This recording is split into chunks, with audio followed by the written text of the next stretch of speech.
पिछली क्लास में हमने स्कैटर ब्रश पे बात की थी और आज की क्लास में हम आर्ट ब्रश पे बात करने वाले हैं। जब हम किसी ऑब्जेक्ट को स्कैटर ब्रश में ऐड करते हैं और जब उस ब्रश को अप्लाई करते हैं तो वो ब्रश उसी एक ऑब्जेक्ट को बार बार रिपीट करके अप्लाई कर रहा होता है। लेकिन जब हम किसी ऑब्जेक्ट को आर्ट ब्रश में ऐड करते हैं और जब हम उस ब्रश को अप्लाई करते हैं तो वो इस ऑब्जेक्ट को पूरी पाथ पे स्ट्रेच कर रहा होता है, चाहे हमारी पाथ कितनी ही लंबी क्यों ना हो। तो आर्ट ब्रश को सीखने के लिए हम यहाँ पे एक ऑब्जेक्ट ड्रॉ कर लेंगे। मैं हूँ आपकी टीचर मुबीना बारी और आप देख रहे हैं एफर्ट फॉर सक्सेस।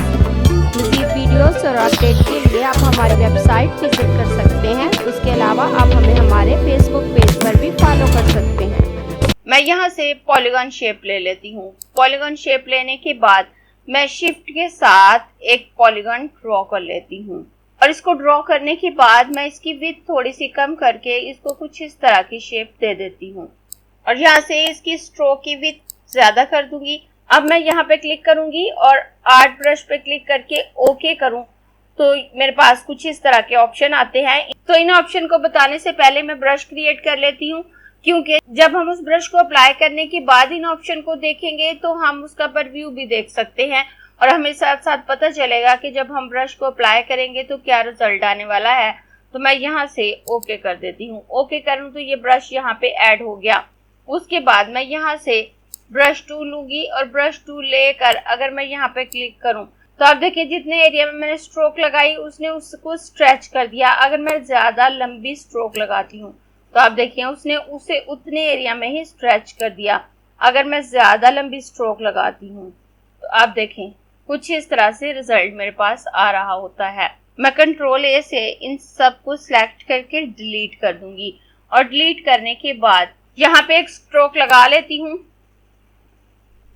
ताकि आपको रिजल्ट दिखा सकूं। और यहाँ पे स्ट्रोक लगाने के बाद मैं इसको सिलेक्ट करूंगी और उसके बाद मैं यहाँ पे डबल क्लिक करूं तो मेरे पास ये ऑप्शन आ जाते हैं। तो सबसे पहले नेम है, तो यहाँ पे मैं इस ब्रश का नाम रख सकती हूँ, मैं इसे कोई भी नाम दे सकती हूँ। फिलहाल मैं आर्ट ब्रश 1 ही रहने देती हूँ। उसके बाद इसकी विड्थ है तो यहाँ फिक्स है। अगर मैं यहाँ पे क्लिक करूँ तो यहाँ इसको रैंडम करने के लिए ऑप्शन मेरे पास मौजूद नहीं है, लेकिन नीचे कुछ ऑप्शन मौजूद हैं। विथ पॉइंट है, प्रेशर है, stylish wheel, tilt, bearing, rotation. तो ये तमाम ऑप्शन हमारे पास उस वक्त शो होते हैं अगर हम वैक्यूम टैबलेट यूज कर रहे हैं और हम इनकी सेटिंग कर सकते हैं और इनको यूज कर सकते हैं। लेकिन अगर हम माउस की मदद से काम कर रहे हैं तो हम इनको यूज नहीं कर सकते और ये ऑप्शन वर्क नहीं कर रहे होते। उसके बाद मैं यहाँ से इसकी विड्थ कम या ज्यादा कर सकती हूँ। यहाँ पे 100% है, अगर मैं इसको कम करती हूँ तो आप देखें इसकी विड्थ कम हो गई। परव्यू ऑन है मेरा।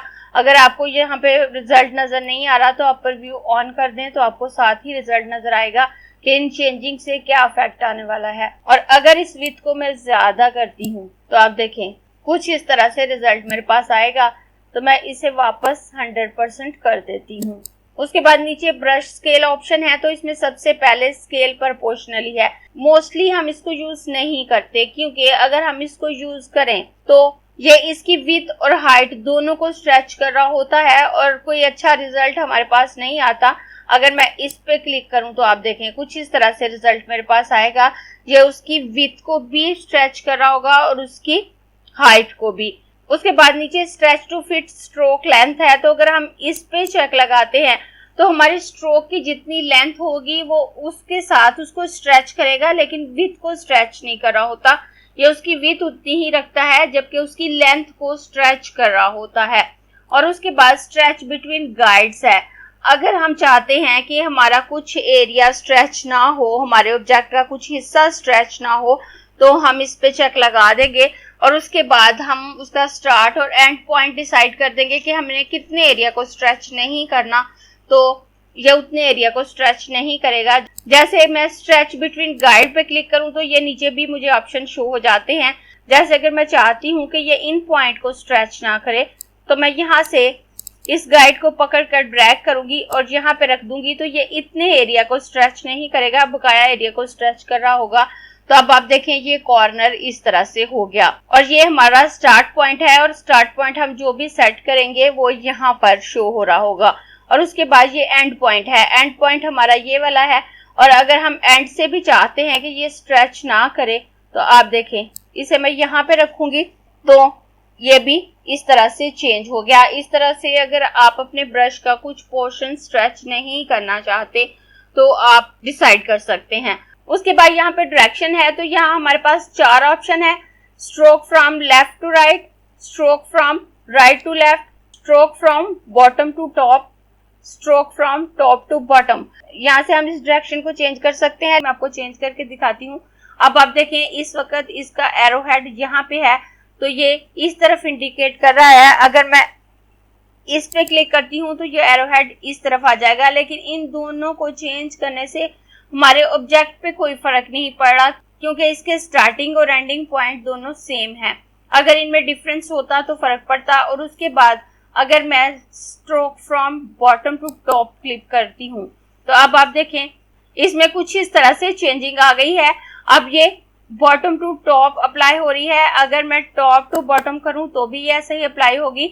और अब आप देखें यहाँ से इसके गाइड भी चेंज हो चुके हैं। पहले इसके गाइड हमें यहाँ वर्टिकल अंदाज में शो हो रहे थे, अब हॉरिजॉन्टल अंदाज में शो हो रहे हैं। और अब अगर मैं कुछ एरिया डिफाइन करती हूँ कि ये इसको स्ट्रेच ना करे तो आप देखें यहाँ पे मैं अपने गाइड को यहाँ पे ले आई हूँ तो इसने इसे स्ट्रेच नहीं किया। अगर मैं इसको मजीद यहाँ नीचे लेके आऊं, यहाँ पे कर देती हूँ तो आप देखें कुछ रिजल्ट इस तरह से आ रहा है। मैं दोबारा ऊपर लेके जाऊं तो आप इस हिस्से को देखें ये कुछ इस तरह से है। और अगर मैं इसे नीचे लेके आती हूँ कि ये इसको स्ट्रेच ना करे तो ये कुछ इस तरह से आएगा। मैं इसकी डायरेक्शन वापस यहाँ पर stroke from left to right कर देती हूँ और इन गाइड्स को सेट कर देती हूँ।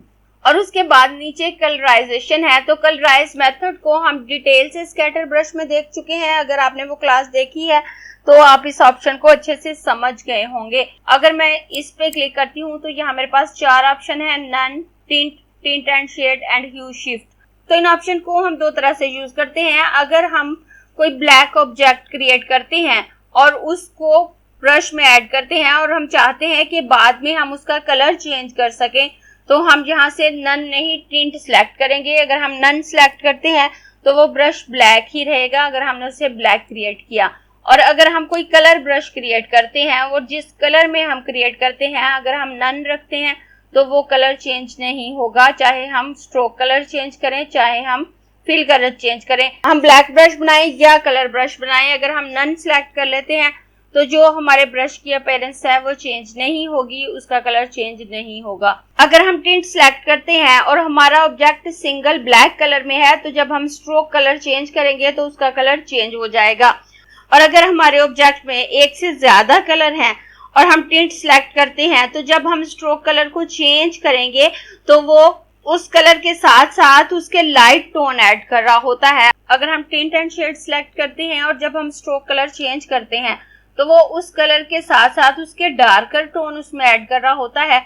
अगर हम ह्यू शिफ्ट सिलेक्ट करते हैं और हमारे ऑब्जेक्ट में एक से ज्यादा कलर होंगे तो जब हम उन कलर को चेंज करते हैं तो जो एक कलर हम चेंज करते हैं उसके साथ साथ दूसरे कलर खुद बहुत चेंज हो रहे होते हैं, हमारे पास डिफरेंट वेरिएशंस आ रही होती हैं और ये सॉफ्टवेयर अपनी मर्जी से उन कलर को डिफरेंट कलर में शिफ्ट कर रहा होता है। और इन ऑप्शन को मैंने प्रैक्टिकली स्कैटर ब्रश में करके दिखाया है। अगर आपने स्कैटर ब्रश वाली क्लास देखी है तो आपको ये ऑप्शन ऑलरेडी आते होंगे, अगर नहीं देखी तो आप उसको देखकर इन ऑप्शन को डिटेल से देख सकते हैं।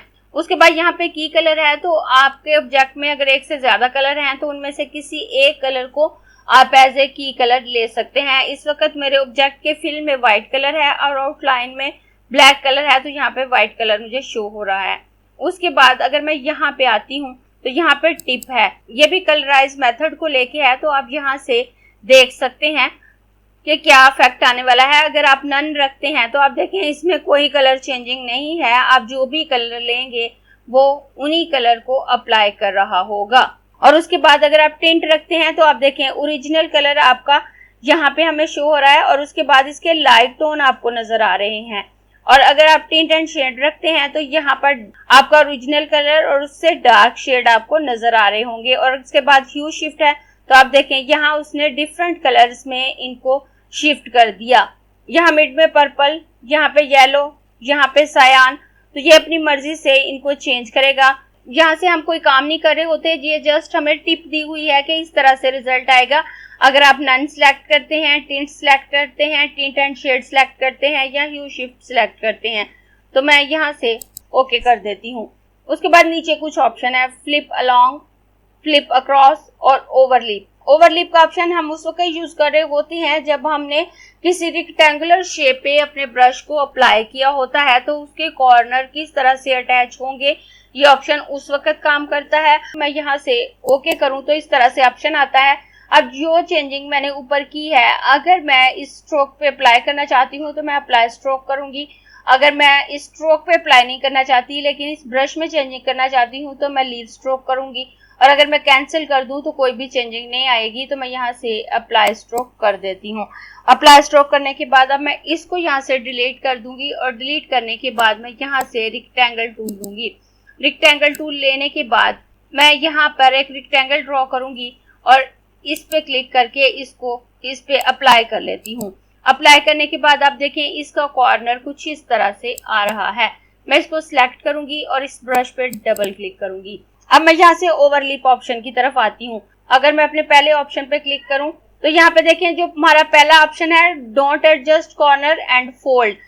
अगर मैं इस पे क्लिक करूं तो वो इन कॉर्नर को फोल्ड कर देगा, एडजस्ट नहीं करेगा। आप इनको देख सकते हैं, ये यहाँ से फोल्ड हो गए हैं और ये एडजस्ट नहीं हो रहे। और अगर मैं यहाँ पे क्लिक करूं कि adjust corner and fold to prevent overlap, कि इन्हें ओवरलिप से प्रिवेंट करे और इसको एडजस्ट करे, मैं इस पे क्लिक करूं तो आप देखें ये तमाम कॉर्नर परफेक्टली स्केल हो रहे हैं। अब ये एक दूसरे के ऊपर ओवरलिप नहीं हो रहे, लेकिन यहाँ पे ये दोनों कॉर्नर ज्वाइन हो रहे हैं, इसलिए ये कुछ इस तरह से आ रहा है। लेकिन बकाया तमाम कॉर्नर एडजस्ट हो चुके हैं। मोस्टली हम अपने सेकंड ऑप्शन को ही चेक रखते हैं ताकि हमारे कॉर्नर एडजस्ट होके आए। और उसके बाद मैं फ्लिप ऑप्शन की तरफ आती हूँ तो मैं यहाँ से इसको कैंसिल करूंगी और इसको डिलीट कर देती हूँ। डिलीट करने के बाद और अब मैं फ्लिप ऑप्शन को समझाने के लिए यहाँ पे एक ऑब्जेक्ट क्रिएट कर लूंगी। ऑब्जेक्ट क्रिएट करने के लिए मैं यहाँ पर एक इलिप्स ड्रॉ करूंगी। इलिप्स ड्रॉ करने के बाद मैं यहाँ से डायरेक्ट सिलेक्शन टूल लूंगी और डायरेक्ट सिलेक्शन टूल लेकर इस पॉइंट को सिलेक्ट करके इसको कॉर्नर में कन्वर्ट कर देती हूँ और इसको नीचे की तरफ ड्रैग करूंगी तो मेरी शेप कुछ इस तरह से आ गई। और उसके बाद मैं इसको सिलेक्ट करूंगी और सिलेक्ट करने के बाद मैं इसमें कोई कलर फिल कर देती हूँ। मैं इसमें रेड कलर फिल कर दूंगी और रेड कलर फिल करने के बाद अब मैं यहाँ से एक छोटा सा सर्कल लूंगी और सर्कल लेने के बाद मैं इस सर्कल को यहाँ पे रख देती हूँ और इसको यहाँ पे रखने के बाद मैं इसके कलर को चेंज करके ब्लू कर देती हूँ। ब्लू करने के बाद मैं इन दोनों को सिलेक्ट करूंगी और शिफ्ट के साथ इसके साइज को थोड़ा सा छोटा कर लेती हूँ और छोटा करने के बाद मैं इन दोनों को सिलेक्ट करूंगी और यहाँ पे क्लिक करके आर्ट ब्रश पे क्लिक करके ओके करूं और यहाँ से ओके कर दूं तो ये ब्रश यहाँ पे ऐड हो गया। मैं इसको डिलीट कर देती हूँ और उसके बाद मैं यहाँ से पेंट ब्रश टूल लेकर इसको इस पे अप्लाई कर देती हूँ। अप्लाई करने के बाद अब मैं इसको सिलेक्ट करूंगी और इस पर डबल क्लिक करूंगी। अब अगर मैं इसे वर्टिकली फ्लिप करना चाहूँ तो मैं यहाँ पे चेक लगाऊंगी तो ये वर्टिकली फ्लिप हो जाएगा। अब आप देखें पहले मेरा सर्कल इस तरफ था, अब इस तरफ आ गया। आप देखें मैं दोबारा यहाँ से चेक हटाऊं तो ये ब्लू सर्कल इस तरफ आ जाएगा और अगर मैं फ्लिप अलोंग पे क्लिक करूं तो ये यहाँ पे आ जाएगा। अगर हम अपने ऑब्जेक्ट को वर्टिकली फ्लिप करना चाहते हैं तो हम फ्लिप अलोंग का ऑप्शन यूज करेंगे और अगर हम इसे हॉरिजॉन्टली फ्लिप करना चाहते हैं तो हम फ्लिप अक्रॉस का ऑप्शन यूज करेंगे। अगर मैं यहाँ पे चेक लगाती हूँ तो आप देखें पहले ये पॉइंटी कॉर्नर नीचे था, अब ऊपर की तरफ फ्लिप कर गया है। अगर मैं यहाँ से चेक हटाऊं तो आप देखें पॉइंटी कॉर्नर नीचे आ गया, तो मैं इसको यहाँ से कैंसिल कर देती हूँ। आर्ट ब्रश भी हमारे बहुत काम आ रहा होता है, हम इसे बहुत जगहों पे यूज कर सकते हैं। थोड़ा सा बताने के लिए मैं अपने नेक्स्ट डॉक्यूमेंट पे आ जाती हूँ। तो यहाँ पे मैंने कुछ बॉक्सेस लेके उनमें कलर ऐड किए हैं और ये वो कलर हैं जो रेनबो कलर होते हैं। अब मैं इन सबको सिलेक्ट करूंगी और सिलेक्ट करने के बाद इनको थोड़ा सा स्ट्रेच कर लेती हूँ और उसके बाद इनकी विड्थ थोड़ी सी कम कर लेती हूँ और विड्थ कम करने के बाद मैं यहाँ पे क्लिक करूंगी और क्लिक करने के बाद आर्ट ब्रश पे क्लिक करके ओके करूं और यहाँ से ओके कर दूं तो ये आर्ट ब्रश में ऐड हो गए। उसके बाद अगर मैं यहाँ से एक इलिप्स टूल लूं और इलिप्स टूल लेकर शिफ्ट के साथ एक परफेक्ट इलिप्स क्रिएट कर लेती हूँ और उसके बाद डायरेक्ट सिलेक्शन टूल लेकर यहाँ नीचे वाले इस पॉइंट को सिलेक्ट करूं और डिलीट कर दूं तो मेरे पास कुछ इस तरह की शेप आ जाती है। मैं इसको सिलेक्ट करूंगी और सिलेक्ट करने के बाद मैं यहाँ से इस पे क्लिक करूं तो आप देखें ये एक रेनबो शेप मेरे पास आ गई। इस तरह से आप इजीली अगर रेनबो क्रिएट करना चाहते हैं तो आप कर सकते हैं, या कोई और कलर जो आप किसी भी राउंड ऑब्जेक्ट, स्क्वायर ऑब्जेक्ट के इर्द गिर्द स्प्रेड करना चाहते हैं आप इजीली कर सकते हैं। अगर वैसे आप सेट करने बैठे तो आपको बहुत टाइम लगेगा। आप बगैर ब्रश के रेनबो क्रिएट करने की कोशिश करें तो आप अंदाजा लगाएंगे कि आपको किस कदर मुश्किल हो रही है, लेकिन यहाँ से ये बहुत आसानी से आप कर सकते हैं। और जरूरी नहीं कि आप हाफ सर्कल लें, आप किसी भी शेप के इर्द गिर्द इसको स्ट्रेच कर सकते हैं। अगर मैं कंप्लीट यहाँ पे सर्कल लेती हूँ और सर्कल लेने के बाद इस पे क्लिक करूँ तो आप देखें ये कुछ इस तरह से इसके इर्द गिर्द स्ट्रेच हो रहे होंगे।